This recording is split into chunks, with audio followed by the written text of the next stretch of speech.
Le festival Ciné Droit Libre a encore respecté sa tradition en allant à la rencontre des étudiants avec des films qui suscitent des interrogations et interpellent la jeunesse sur les problèmes de l'Afrique.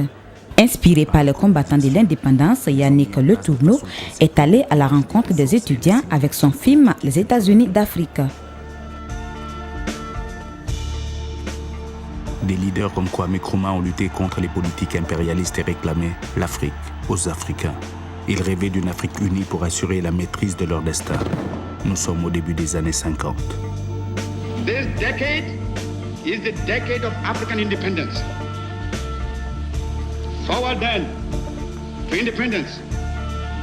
To independence now. Tomorrow, the United States of Africa. Les Africains sont piégés.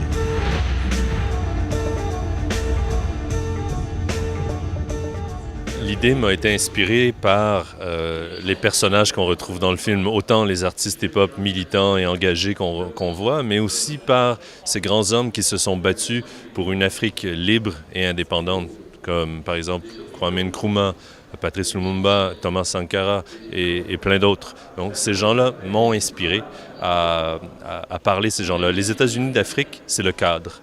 Et ensuite, on rentre dans le film à travers l'histoire d'artistes d'aujourd'hui qui revalorisent les actions de ces grands leaders, de ces panafricanistes.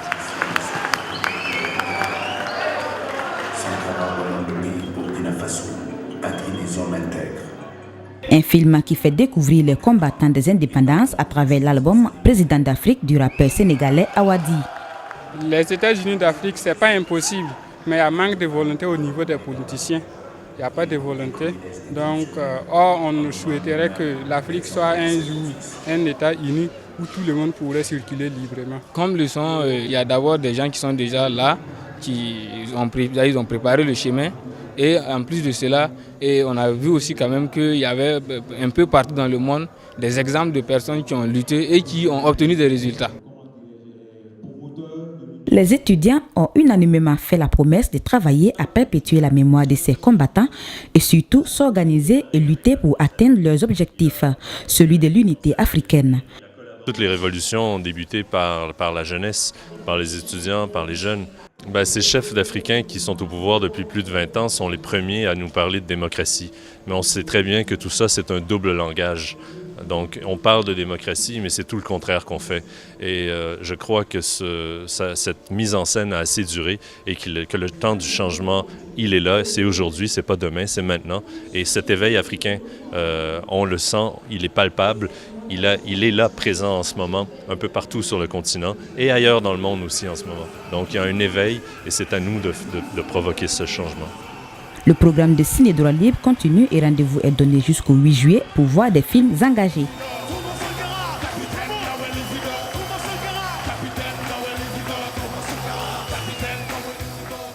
Droit Libre TV, la web télé 100% droits humains, 100% liberté d'expression.